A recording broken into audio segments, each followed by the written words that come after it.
শুরুতেই আমরা দেখতে পাই আরাধ্যা লহরী চ্যাটার্জির সাথে ফোনে কথা বলছিল কবিরের সম্পর্কে।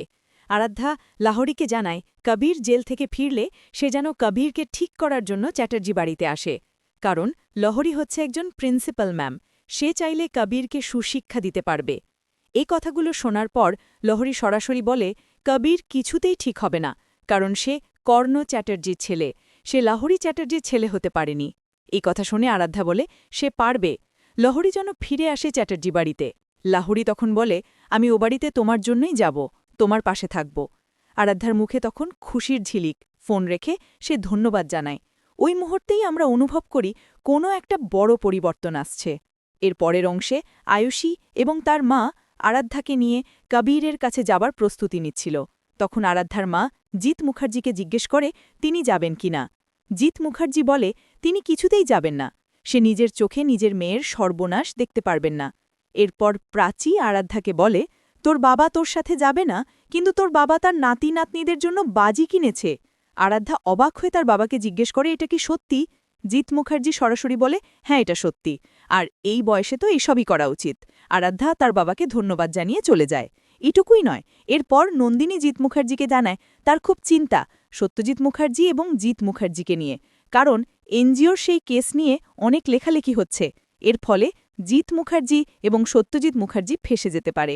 জিৎ তখন বলে আমি জানি আমরা চোরাবালির মধ্যে পড়ে গেছি, এটা থেকে একমাত্র আমাদের তটিনী বাঁচাতে পারে। এখানে গল্পের কাঁচা সত্য উঠে আসে, তটিনীর গুরুত্ব স্পষ্ট হয়ে যায়। এরপর আমরা চলে যাই স্পেশাল ব্রাঞ্চের অফিসে, যেখানে পরশুরামের বস সবাইকে বকাঝকা করছেন, কারণ তারা এখনও শীতলের মুখ থেকে কোনো কথাই বের করতে পারেনি।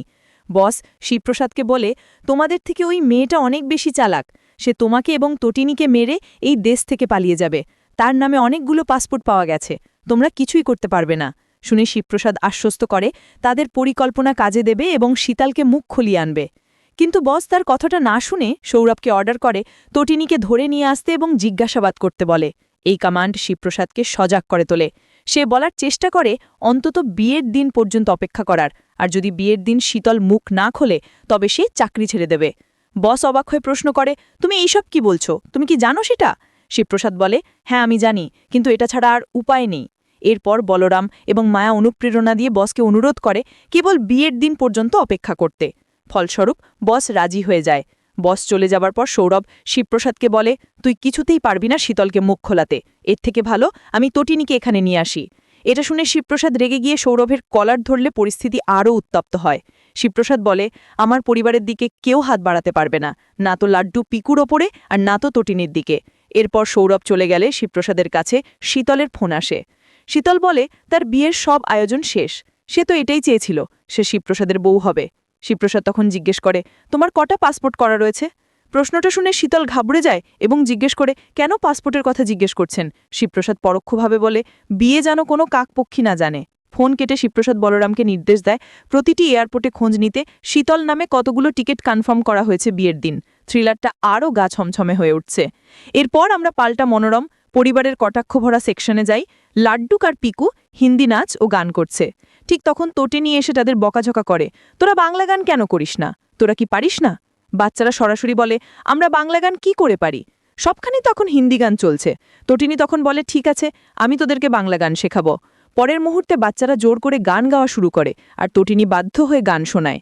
বন্ধুরা, এই অংশটা একদম হৃদয়গ্রাহী। তটিনীর কণ্ঠে একটা আবেগ কাজ করে। এরপর শিবপ্রসাদ বাড়িতে ফিরে এসে বাচ্চাদের বলে তোমাদের মাম্মির এই গান শুনে আমি তার প্রেমে পড়েছিলাম। এই লাইনটাতে মিষ্টি হাসি ভেসে ওঠে, পারিবারিক স্নেহের এক মধুর ছোঁয়া। তারপর শিবপ্রসাদ তটিনীকে বাজারের ব্যাগটা দিয়ে দেন। ছোট ছোট ঘরোয়া মুহূর্তগুলো গল্পটাকে মানবিক স্পর্শ দিচ্ছে। এরপর পিকু গুপ্তভাবে শিবপ্রসাদের কানে ফিসফিস করে তটিনী সোনার দোকানে ফোন করে সেই চুরির কথাটা জিজ্ঞেস করছিল, আর এখানে কৌতূহল বেড়ে যায়। তটিনী কি কিছু জানে? পরের দৃশ্যে শিবপ্রসাদ বলরামকে জানায় তটিনী তাকে সন্দেহ করছে। অন্যদিকে তটিনী নিজেই চিন্তায় ভুগছে। সে ভাবছে শিবপ্রসাদ কেন তার থেকে কথা লুকাচ্ছেন, চুরিটা নিয়ে কি করেছে সে। লাড্ডু এসে মাকে জড়িয়ে ধরে বলে মা কি হয়েছে, কি ভাবছ? তটিনী লাড্ডুকে কোলে বসিয়ে ধরে বলে আমার খুব চিন্তা হচ্ছে, মনে হচ্ছে যেন আমার থেকে সব হারিয়ে যাবে। এই মারমান্তিক অনিশ্চয়তা তটিনীর ভিতরের ভয়কে বের করে আনে। সবাই অনিশ্চয়তায় ভাসছে। শেষ সিনে আবার শিবপ্রসাদ ও বলরামকে দেখা যায়। শিবপ্রসাদ বলরামকে বলে সে তটিনীকে মিথ্যে বলে একদম ঠিক করেনি, তার খুব লজ্জা লাগছে। বলরাম সতর্ক করে বলে, তুই কিছুতেই শীতলকে ধরতে পারবি না, সে তোকে মেরে দেবে। শিবপ্রসাদ দৃঢ় বলে, আমাকে মেরে দেওয়া এত সহজ নয়, আর তার আগেই আমি শীতলের মুখ থেকে সব সত্যি বের করব, না হলে শীতল পালিয়ে যাবে আর তটিনী ফেসে যাবে।